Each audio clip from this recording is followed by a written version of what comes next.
Let's bring in Alan Dershowitz, Harvard professor emeritus. He's also the author of a great book. It's called Trumped Up. He's a lifelong Democrat, a friend of this show. Alan, what did you make yesterday of the grilling by Republicans of the FBI director who, because it does appear there is a political bias at some of the top levels of the FBI?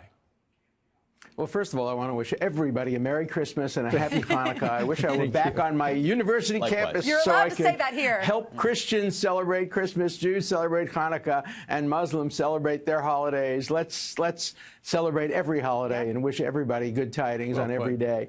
Look, I think it's just proof of what's happening, the politicization of the criminal justice system. That's why right from the beginning I wanted to have a nonpartisan commission looking into this. When you have Congress look into it, the Republicans try to gain political advantage, the Democrats try to gain political advantage. When you have a special counsel lock her up against Hillary Clinton, lock him up against Donald Trump, I just think we have to move back and start looking at things objectively and scientifically and finding out what really happened. Now, I think we do see some bias among some FBI agents, but I'm sure the bias operates both ways. I'm sure there are people who are Trump supporters, people who are Clinton supporters, and what we have to do is make sure that people who have strong views recuse themselves from participating in any investigation. Professor, you always talk about, is the conduct ultimately criminal? Is there something in the code? If we see that there is extreme bias at the top of the FBI, maybe collusion to hurt President Trump, are there crimes that you would see having been committed that would need to be investigated?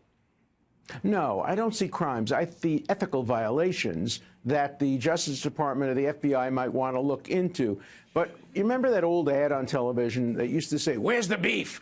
Yeah. I always say, where's the statute? Where's the statute? Show me the federal criminal statute that has been violated. And, of course, the Democrats say obstruction of justice. Well, that's like an accordion. You can make it as big or small as you want. And the Republicans are saying espionage against Hillary Clinton. That's also a very accordion-like statute. I don't want to see the criminal law expanded in that way simply to target political opponents. Well, Professor, you're being shunned by liberals, even though you come on the show and you usually agree with the liberals. Tell us what happened. Well, I call it the Donald Trump diet. I've lost 7 pounds because my liberal friends have stopped inviting me to dinner parties. And so after 4 years, I'll be back to my high school weight. Look, I think a lot of people on the left don't want to understand my view because they say, which side are you on? Oh, you're on Trump's side? Right. No, no, no. Oh, you're on Clinton's side? I'm on nobody's side. I'm on the side of the rule of law, the Constitution. And the Constitution is clear. If a president exercises his constitutional authority by firing somebody or by pardoning somebody, that cannot be the basis for obstruction of justice. If he goes further and lies or tells his people to destroy evidence, of course that's different. That's how Nixon and Clinton got in trouble. But President Bush cannot be charged with obstruction for simply exercising his Article 2 power under the Constitution. That's a clear point of view. President Trump, and that's the point of view you expressed on this program a couple of days ago, and then the President of the United States retweeted, hey, you should watch Alan Dershowitz on Fox and Friends make that case. But then your liberal friends, their heads started exploding, and I understand somebody even suggested that you're being paid off by the Trump people.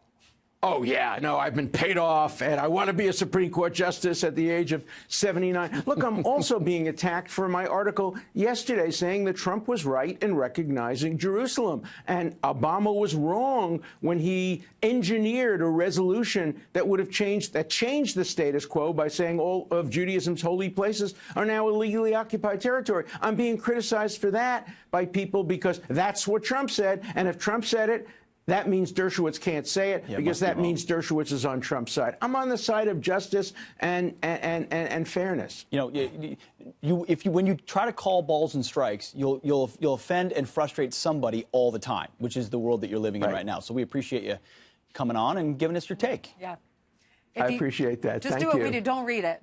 I read it and I respond. I fight back. I fight back. All right. Before you go, Alan Dershowitz, any final holiday salutations?